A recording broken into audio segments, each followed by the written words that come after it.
Esto es un microchip, una red enormemente compleja de circuitos eléctricos inconcebiblemente pequeños.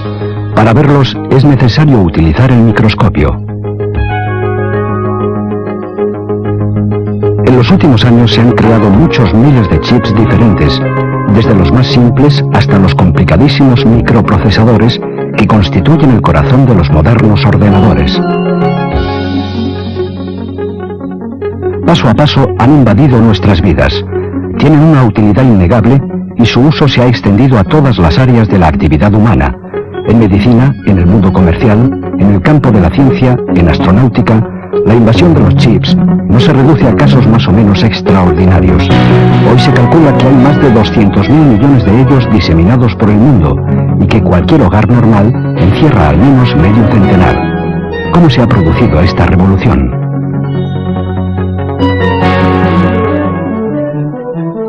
A mediados de nuestro siglo, hace ahora 50 años, nació el primer ordenador.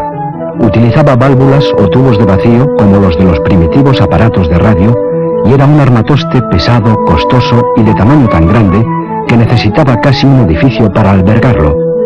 En 1947, Shockley, Bardeen y Brettain inventaron el transistor y revolucionaron el mundo de la electrónica. El transistor de estado sólido era mucho más pequeño que las válvulas y requería muy poca energía. Los años 50 vieron el nacimiento de Silicon Valley en California, que se convirtió en la cumbre del desarrollo tecnológico mundial. Allí Robert Noyce y Jack Kilby crearon el primer circuito integrado. Los caminos de la miniaturización y del desarrollo de la microelectrónica quedaron abiertos. Desde entonces, el éxito ha sido arrollador. Se ha producido una revolución en el mundo de la información y un increíble abaratamiento de los precios de venta en el mercado. La evolución de la microelectrónica es la más rápida de la historia de la tecnología en nuestro planeta. Su importancia justifica la necesidad de investigación en este campo.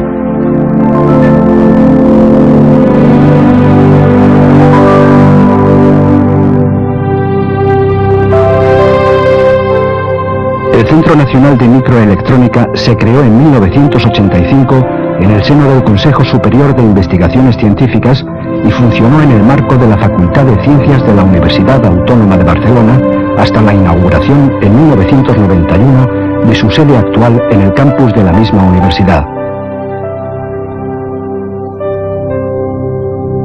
Hoy es una institución importante capaz de alcanzar una alta tasa de autofinanciación dentro de un mercado tan competitivo como es el europeo en investigación y desarrollo.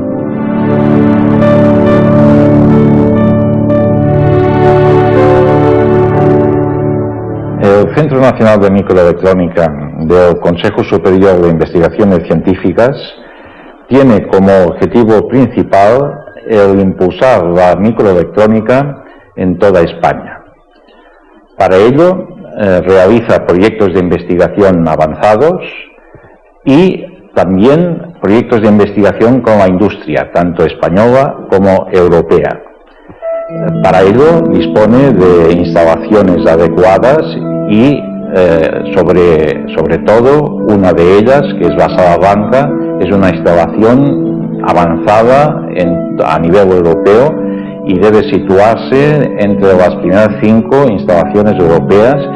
Esta instalación, la Sala Blanca, permite la fabricación de chips, que es una de las misiones que debe realizar el CNM. El proceso de fabricación de un chip comienza por el diseño de un circuito integrado. Se confecciona un plano a escala que describe geométricamente todos los componentes y sus interconexiones. Nuestro grupo aquí en el CNM trabaja en el desarrollo de un circuito integrado para audífonos que servirá para procesar la información desde el micro hasta el auricular del usuario. Para diseñar este circuito tenemos que pasar 4 etapas bien definidas. Una primera es definir lo que tiene que hacer el circuito, las especificaciones. Segundo es sintetizar una conexión de transistores, capacidades de elementos circuitales que realicen esa función.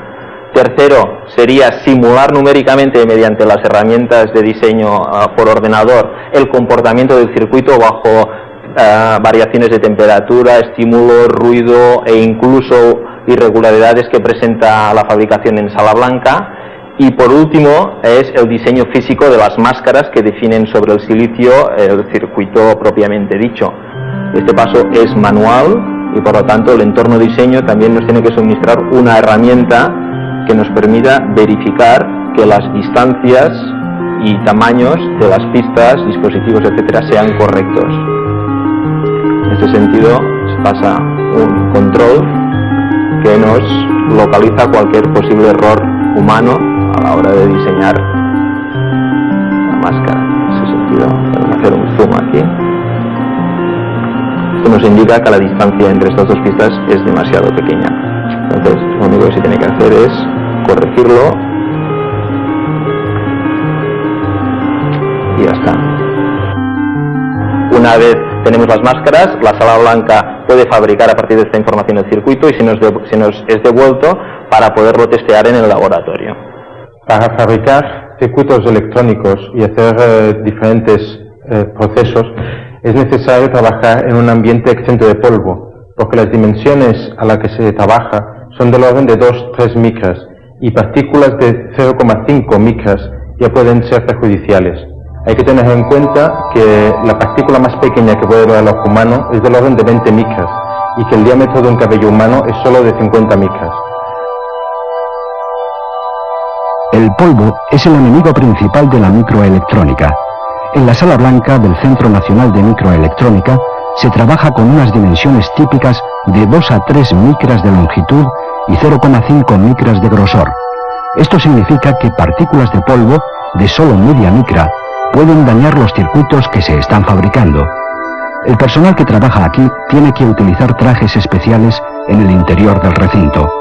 Para lograr un ambiente limpio, la sala blanca está hecha con materiales que no dejan partículas y el aire previamente filtrado se introduce aquí a presión, de forma que el de dentro, limpio, está a sobrepresión respecto al exterior. Con ello, cualquier circulación de aire que se produzca es siempre de dentro hacia afuera. Una fabricación típica de un circuito integrado se compone fundamentalmente de una serie de ciclos en los cuales se van creando las diferentes partes del circuito. Empezamos con una oblea virgen de silicio puro y se trata de llegar a una oblea con todos los circuitos fabricados.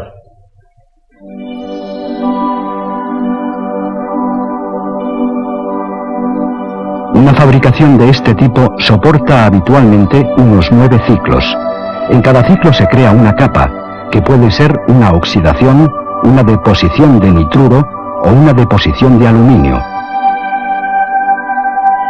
Por otra parte, se fabrican las máscaras, que son clichés con zonas opacas y transparentes que permitirán o evitarán, en cada caso, que se produzcan reacciones fotoquímicas en la superficie de las obleas. A continuación se produce un proceso de fotolitografía en el que la capa depositada se graba, obteniéndose una copia de la máscara correspondiente. Estos ciclos se repiten sucesivamente a lo largo de un proceso que suele tener unos 70 pasos y puede durar un mes de trabajo.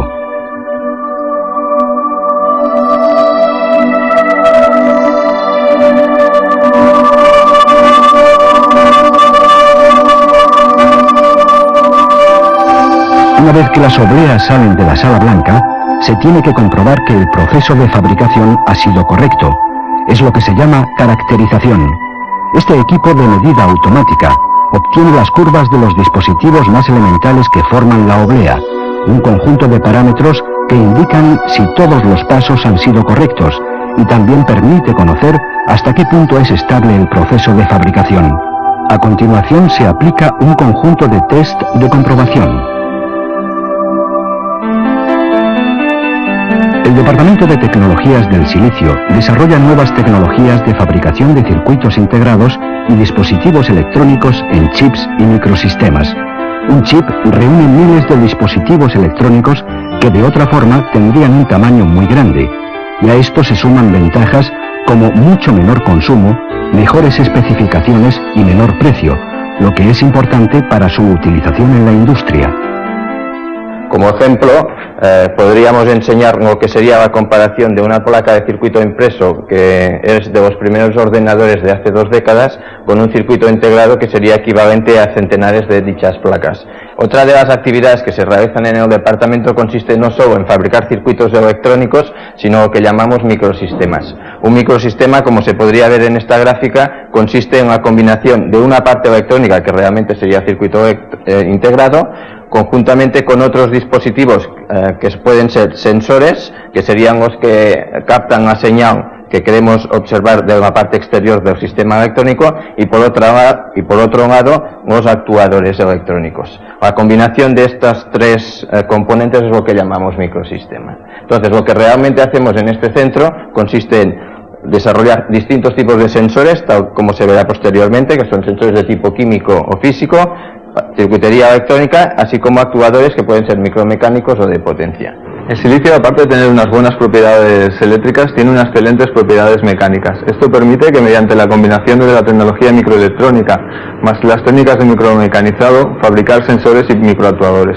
Como ejemplo de microactuadores tenemos pequeños micromotores del orden de décimas de milímetro. Como ejemplo de sensores tenemos los acelerómetros, que se encargan de medir la aceleración y vibraciones. Las principales aplicaciones son en el campo del automóvil, como son sistemas de frenado ABS o el airbag. El acelerómetro es un sistema masa-muelle, como se puede mostrar aquí en la figura, donde la masa es un bloque de silicio y los muelles son pequeños puentes. Antes de la fabricación de estos dispositivos se han simulado mediante el método de los elementos finitos. Aquí podemos ver el movimiento para aceleraciones en Z. En esta visión tenemos los movimientos en X y en esta visión tenemos los movimientos en Y. Configurando de forma apropiada unas piezas resistencias podemos detectar la aceleración en cada una de las direcciones. Aquí tenemos un prototipo del acelerómetro triaxial que hemos fabricado en CNM. El acelerómetro es este pequeño chip de color plateado que está sobre esta zona, y todo el resto es la electrónica necesaria para amplificar la señal y podernos comunicar con el ordenador. Aquí podemos ver cómo cuando giramos el prototipo en este plano nos cambia la señal de la inclinación del eje Y y la inclinación del eje Z, el verde y el amarillo. Cuando lo giramos en este sentido nos cambia la inclinación del eje X y del eje Z, el amarillo y el rojo, y cuando lo giramos en este sentido nos cambia el eje X y el eje Y, que es el rojo y el verde. También sirve para detectar vibraciones y también sirve para detectar choques. La fabricación en un mundo tan pequeño como el de la microelectrónica resulta compleja, delicada y requiere una tecnología muy sofisticada. Si esto es cierto respecto a un chip, ¿qué podemos decir de aplicaciones compuestas de muchos chips integrados en un solo elemento? Es lo que se conoce como módulos multichip. Aquí pueden ver lo que es un módulo multichip, que está formado por un sustrato de silicio, que digamos es uno de los chips, y sobre el cual van pegados, por una técnica conocida por el nombre de flip chip, otros chips boca abajo. El conjunto está a su vez pegado encima de un sustrato de laminado, que es este de color verde, y recubierto por una capa protectora de plástico. Por debajo del laminado existen las conexiones con el mundo exterior en forma de matriz de bolas. Y aquí pueden ver la comparación entre una tarjeta normal llena de chips, capacidades, resistencias y otros dispositivos como pueden ser los conectores, en comparación con el mismo sistema pero en formato de módulo multichip. Como puede comprobarse, el tamaño del módulo multichip es mucho más reducido que la tarjeta original. A continuación vamos a ver mediante el microscopio electrónico cómo es un módulo multichip por dentro. Entonces, como se puede comprobar, el sustrato de silicio tiene pegados encima de su superficie diferentes chips mediante la técnica de flip chip. Estos chips están pegados boca abajo mediante unas bolas de soldadura que están distribuidas en una matriz. En esta imagen más detallada podemos ver una de estas bolas y a su lado podemos ver las demás bolas.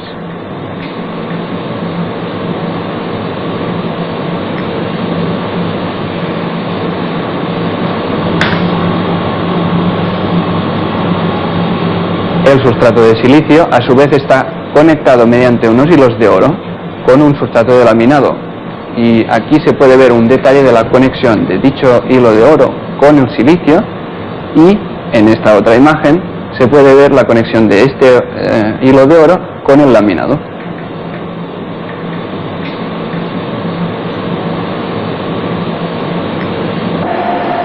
Realmente el mundo está cambiando con la microelectrónica, no solo en estos ambientes especializados, que parecen decorados y con personajes extraídos de películas de ciencia ficción, sino porque todo este esfuerzo de investigación se canaliza en el logro de aplicaciones concretas. Estas aplicaciones, que benefician a la sociedad y facilitan soluciones concretas a las personas, tienen campos de actuación destacados, como por ejemplo en biomedicina. Bueno, el grupo de aplicaciones biomédicas somos una serie de investigadores, tanto del Centro Nacional de Microelectrónica como de la Universidad Autónoma de Barcelona, cuyo objetivo es intentar aplicar todas las técnicas de la microelectrónica, los microsistemas y en general todas las tecnologías del silicio al campo biomédico, tanto en su vertiente clínica como en la vertiente analítica o incluso de investigación en el laboratorio, pruebas in vivo, pruebas in vitro, todo esto.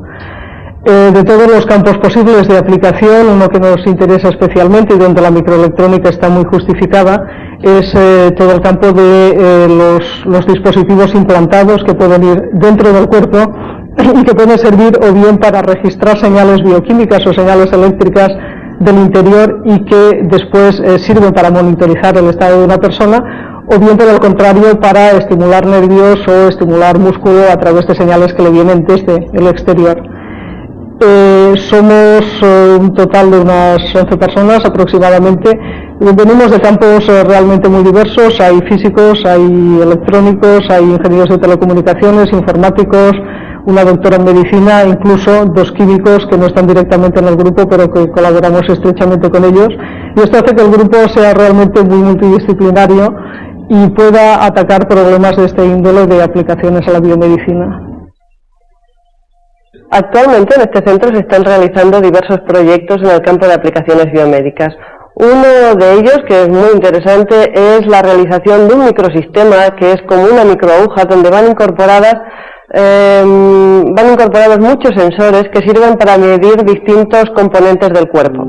Estas microagujas se introducirían en el tejido o en la sangre y permitirían en tiempo real medir distintas concentraciones de iones del cuerpo. Este es un proyecto bastante ambicioso que se está realizando con varios centros europeos y entre ellos un hospital español, que es el Hospital de la Vall d'Hebron de Barcelona.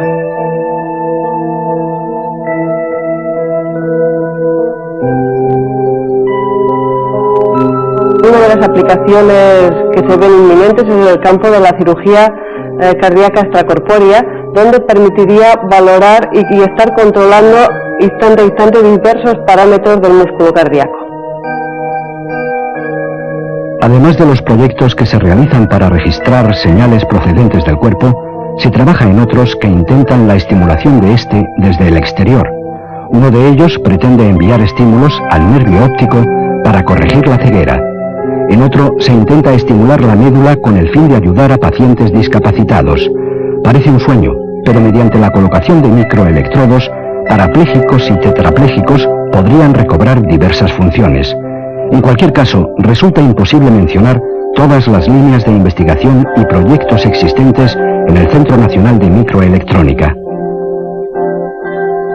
El grupo de dispositivos de potencia tiene como objetivo el desarrollo y la puesta a punto de tecnologías para la fabricación de este tipo de componentes y en concreto de dispositivos que tienen un control por tensión. La función de este tipo de componentes en un sistema es la de interruptor, es decir, suministrar corriente a la carga en el estado de conducción y soportar la tensión aplicada en el estado de corte. El campo de aplicación de este tipo de componentes es muy amplio y van desde la electrónica del automóvil, pasando por las telecomunicaciones, sistemas de control de iluminación, control de motores, tracción, hasta los sistemas de transmisión de energía eléctrica. ¿Cómo se realiza el diseño de este tipo de dispositivos? Pues una vez vistas cuáles son las especificaciones eléctricas que se requieren para él, lo que solemos hacer es un análisis por simulación numérica con objeto de definir la estructura y cuál es el proceso global de fabricación para su posterior implementación en silicio en sala blanca. Aquí podemos ver un ejemplo de un dispositivo fabricado en el CNM. En esta oblea de silicio hay más de un centenar de dispositivos de potencia que puede apreciarse mejor en esta fotografía. Este dispositivo en concreto pues incluye más de 100.000 transistores individuales, lo que le confiere una complejidad de circuito integrado VLSI. Una de las grandes ventajas de la microelectrónica es la de reducir pesos y tamaños a niveles ínfimos. Esto permite desarrollar nuevas aplicaciones para satélites más pequeños, reduciendo su peso, su consumo y su coste. El programa NanoSat tiene como principal objetivo el potenciar el desarrollo de líneas de investigación en el campo de las micro y nanotecnologías, principalmente en el INTA y en el CNM, así como en otros centros de investigación.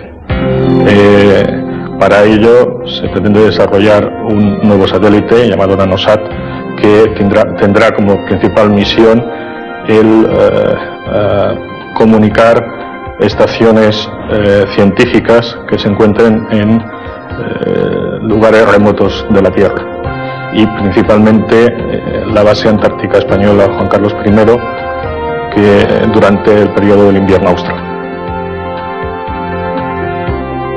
Nuestra participación en este proyecto se centra en el desarrollo de un ASIC de comunicaciones como parte principal del módem digital de dicho subsistema. Aquí se puede ver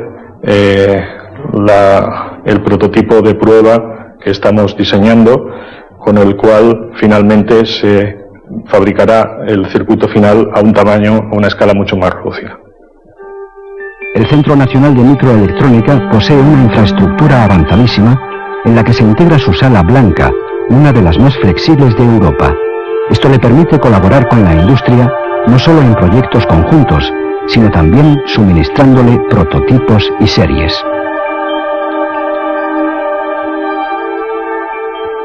Los resultados obtenidos por el Instituto de Microelectrónica de Barcelona desde que se inauguraron las instalaciones en el año 1991 han sido, creo, bastante relevantes en el sentido de cumplir los objetivos del centro. Hemos participado en numerosos proyectos europeos de investigación y a través de la Asociación de Interés Económico de Máster Microelectrónica hemos ayudado a las empresas españolas a introducir microelectrónica, fabricando proyectos con chips de silicio y además también fabricándolos en series pequeñas y medianas para sus necesidades industriales. Las distinciones que hemos ganado últimamente, entre ellas cabe citar el Premio Ciudad de Barcelona a la Ciencia y Tecnología y la placa Narcís Monturiol de la Generalitat de Cataluña, nos animan a proseguir por este camino y avanzar en este servicio tanto a la comunidad académica de investigación como a la comunidad industrial del país.